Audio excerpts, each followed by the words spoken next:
នៅក្នុងសាលិខិតអបអរសាទរទិវិជាតិលើកកម្ពស់ការប្រើប្រាស់ផលិតផលខ្មែរ9មេសាលើកទី8ឆ្នាំ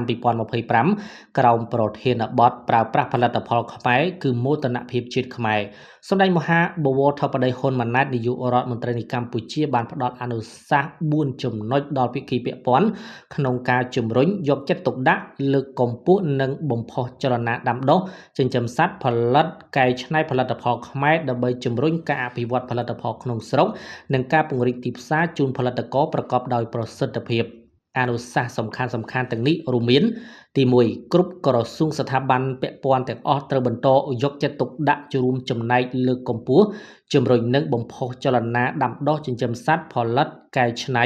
និងអភិវឌ្ឍនៅផលិតផលគ្រប់ប្រភេទតាមគ្រួសារសហគមន៍បណ្ដុំអ្នកផលិតប្រកបដោយគំនិតច្នៃប្រឌិត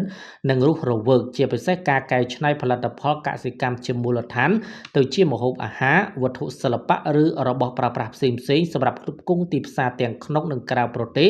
ដើម្បីជាការរួមចំណែកលើកកម្ពស់កម្រិតជីវភាពពលរដ្ឋខ្មែរគ្រប់រូបឲ្យកាន់តែល្អប្រសើរឡើងទី2គណៈកម្មាធិការជាតិជំរុញចលនាភូមិមួយផលិតផលមួយក្រសួងកសិកម្មរុក្ខាប្រមាញ់និងនេសាទក្រសួងឧស្សាហកម្មវិទ្យាសាស្ត្របច្ចេកវិទ្យានិងនវានុវត្តន៍ក្រសួងពាណិជ្ជកម្មក្រសួងទេសចរក្រសួងព័ត៌មានក្រសួងការបរទេសនិងសហប្រតិបត្តិការអន្តរជាតិក្រសួងសេដ្ឋកិច្ចនិងហិរញ្ញវត្ថុនិងក្រសួងស្ថាប័នពាក់ព័ន្ធទាំងឡាយត្រូវបន្តសហការគ្នាដើម្បីជំរុញការអភិវឌ្ឍផលិតផលក្នុងស្រុកនិងការពង្រីកទីផ្សារជូនផលិតករប្រកបដោយប្រសិទ្ធភាព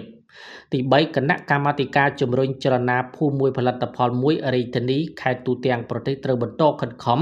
សហការជាមួយគណៈកម្មាធិការជាតិជំរុញចលនាភូមិមួយផលិតផលមួយប្រកបដោយការទទួលខុសត្រូវខ្ពស់ក្នុងការដាក់បញ្ចូលផលិតផលសក្តានុពលនានានៅក្នុងមូលដ្ឋានរបស់ខ្លួនជាផលិតផលភូមិមួយផលិតផលមួយនឹងចងក្រងបណ្ដាញសមាជិកចលនាភូមិមួយផលិតផលមួយឲ្យបានទូលំទូលាយព្រមទាំងផ្ដល់កិច្ចអន្តរាគមន៍ដោះស្រាយបញ្ហាប្រឈមទាំងឡាយឲ្យបានទាន់ពេលវេលា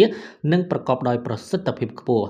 ទី4គណៈកម្មាធិការជាតិជំរុញចលនាភូមិមួយផលិតផលមួយត្រូវបន្តកិច្ចសហការជាមួយក្រសួងពាណិជ្ជកម្មនិងគណៈកម្មាធិការជំរុញចលនាភូមិមួយផលិតផលមួយរាជធានីខេត្តអាជ្ញាធររាជធានីខេត្តដើម្បីរៀបចំឲ្យបានផលផុសនៅព្រឹត្តិការណ៍តាំងបង្ហាញនិងលក់ផលិតផលខ្មែរផលិតផលភូមិមួយផលិតផលមួយនៅតាមទីកន្លែងដែលមានសក្តានុពលឲ្យបានទូលំទូលាយដែលជាយន្តការដ៏សំខាន់ក្នុងការលើកកម្ពស់និងផ្សព្វផ្សាយផលិតផលខ្មែរទន្ទឹមគ្នានេះសម្ដេចបវរធិបតីក៏បានអំពាវនាវដល់បងប្អូនប្រជាពលរដ្ឋគ្រប់រូបសូមចូលរួមគាំទ្រនិងទិញផលិតផលខ្មែរ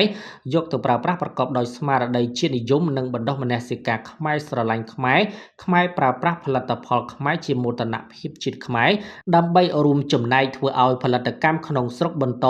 អធិភាពសំដៅលើកកម្ពស់កិត្យានុភាពជាតិនិងភាពម្ចាស់ការសម្ដេចបវរធិបតីបន្ថែមថាបើយើងជាខ្មែរមិនគាំទ្រផលិតផលខ្មែរតើឲ្យអ្នកណាមកគាំទ្រផលិតផលខ្មែរ